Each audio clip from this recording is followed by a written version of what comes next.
बिस्मिल्लाहिर्रहमानिर्रहीम। उस्मान जावेद न्यूज़ में आपको खुशामदीद कहते हैं और आज के वीलॉग पे हम बात करेंगे सुप्रीम कोर्ट के हालिया फ़ैसले की, जिसको इस्लामी नज़रियाती कौंसल ने गैर शरई करार दिया है। इस्लामी नज़रियाती कौंसल के हवाले से हम गुफ्तगू करेंगे और सुप्रीम कोर्ट का फ़ैसला ये है कि बग़ैर इजाज़त दूसरी शादी करने पर औरत जो बीवी होती है उसको तलाक का हक हासिल हो जाता है। ये फ़ैसला सुप्रीम कोर्ट ने किया और इस फ़ैसले को तफसीलन हम डिस्कस करेंगे। फिर इस पर इस्लामी नज़रियाती कौंसल का क्या मौक़िफ़ है उसको भी हम डिस्कस करेंगे और साथ साथ मर्द की दूसरी, तीसरी और चौथी शादी से मुतल्लिक इस वक्त जो इबहम पैदा हुआ है इस फैसले के बाद, उस पर हम तफसीली बात करेंगे। क्योंकि इस्लामी नज़रियाती कौंसल 1973 के आइन के नतीजे में ये इदारा क़याम में आया और उस इदारे का मकसद सिर्फ़ और सिर्फ ये था कि पाकिस्तान में जितनी भी कानून साज़ी है वो कुरान और सुन्नत से मुतसादिब ना हो और तमाम जो कवानीन है इस्लामी जमहूरिया पाकिस्तान के, वो कुरान और सुन्नत के मुताबिक हो। ये जो फ़ैसला है ये कुरान और सुन्नत से मुतसादिम फ़ैसला है। सबसे पहले तो हम फैसले की बात करते हैं। फैसला ये सुप्रीम कोर्ट ने दिया कि बग़ैर इजाज़त दूसरी शादी पर पहली बीवी को शादी का मुआहदा यानी कि तलाक देने का हक और इख्तियार हासिल है और वो शादी ख़त्म कर सकती है। इसमें ये बात की गई कि सुप्रीम कोर्ट के जस्टिस मंसूर अली शाह की सरबराही में 3 रुकनी बेंच ने 18 सफ़ात पर मुश्तमिल ये फ़ैसला 23 अक्टूबर को जारी किया। ये मियाँ बीवी का एक तनाज़ा था और उस तनाज़े में मर्द ने दूसरी शादी की और औरत की जानिब से ये कहा गया कि अब मर्द ने बग़ैर इजाज़त शादी की है तो उसको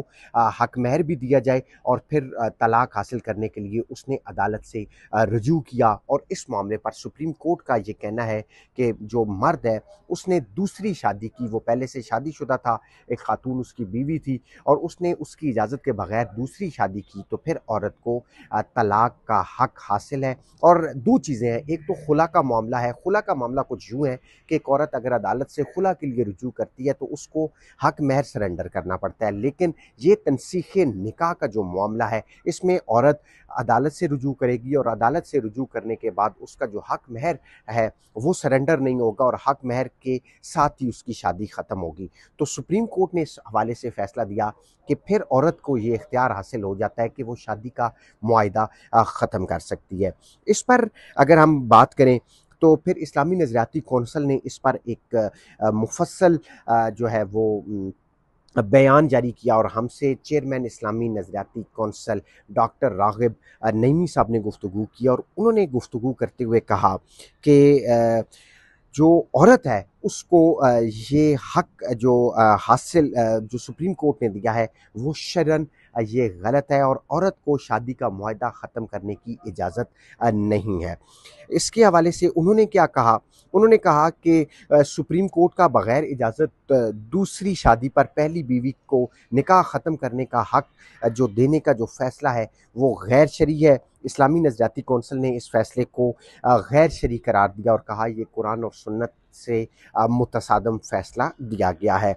चेयरमैन इस्लामी नज़रियाती कौंसल डॉक्टर राग़िब नईमी फरमाते हैं कि किसी मर्द को दूसरे, तीसरे या चौथे निकाह पर शरीयत में कोई कदग़न नहीं और उसको पहली बीवी से पहली बीवी से दूसरी शादी के लिए इजाज़त की ज़रूरत नहीं है। ये इस्लाम उसको हक देता है।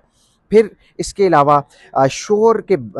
के बग़ैर इजाज़त दूसरी शादी करने पर पहली बीवी को निकाह ख़त्म करने का हक देने से मुतल्लिक़ सुप्रीम कोर्ट का फ़ैसला गैर शरई है। आइन के मुतसादिम कोई भी कानून कुरान और सुन्नत से मुतसादिम नहीं हो सकता। वो ये कहना चाह रहे हैं कि पाकिस्तान के जितनी भी कानून साज़ी है वो कानून जो है वो कुरान और सुन्नत से मुतसादिम नहीं होगा। जितने भी कानून साज़ी होगी वो आइन जो बनेगा उसमें कुरान और सुन्नत से मुतसादिम कोई कानून नहीं बनेगा और ये जो फ़ैसला दिया है ये लॉ ऑफ लैंड का फ़ैसला है जो सुप्रीम कोर्ट ने दिया और सुप्रीम कोर्ट के इस फ़ैसले को इसीलिए उन्होंने गैर शरई कहा। उन्होंने कहा कि हम इस फ़ैसले का सुप्रीम कोर्ट का एहतराम करते हैं, लेकिन इस्लामी नज़रियाती कौंसल क्योंकि इदारा बना ही इसलिए है कि जितने भी कानून साज़ी है वो जितनी भी कानून साज़ी पाकिस्तान में है, क्योंकि ये इस्लामी जमहूरिया पाकिस्तान है, वो आइन जितनी भी साज़ी होगी वो कुरान और सुन्नत के मुताबिक होगी। और साथ साथ उन्होंने ये भी ऐलान किया कि सुप्रीम कोर्ट का हालिया फैसला लॉ ऑफ लैंड जबकि शरीयत के मुनाफी है, और इस्लामी नज़रियाती कौंसिल अगले इजलास में सुप्रीम कोर्ट के फैसले को अपने एजेंडे पर लाकर इस पर बहस करेगी। और ये मामला है इस्लामी नज़रियाती कौंसिल का। अगर मैं आपको फैमिली लॉ के हवाले से मज़ीद गाइड करना चाह रहा हूँ, तो ये इस्लामी नज़रियाती कौंसिल ने 2013 और 14 में एक रिपोर्ट शाया की, और इस रिपोर्ट में फैमिली लॉ का एक चैप्टर है। और इस फैमिली लॉ के चैप्टर की अगर हम बात करें तो सूरह निसा का इसमें बीच में हवाला दिया गया, और सूरह निसा में ये कहा गया कि कोई भी उसका हवाला इसमें दिया गया और इस सारे मामले को उससे तशबीह दी गई। यूं जो मर्दों से मुतल्लिक ये बात है कि अक्सर ये बात ज़ेर बहस आती है कि क्या मर्द को दूसरी शादी के लिए पहली बीवी की इजाज़त दरकार है या नहीं। तो इस मामले का अगर हम लॉ ऑफ लैंड के मुताबिक जाएं तो उसमें तो ये है कि बीवी को तलाक का हक हासिल हो जाता है और निकाह यानी कि शादी का मुआहदा वो ख़त्म करने का इख्तियार है। लेकिन अगर हम कुरान और सुन्नत की बात करें तो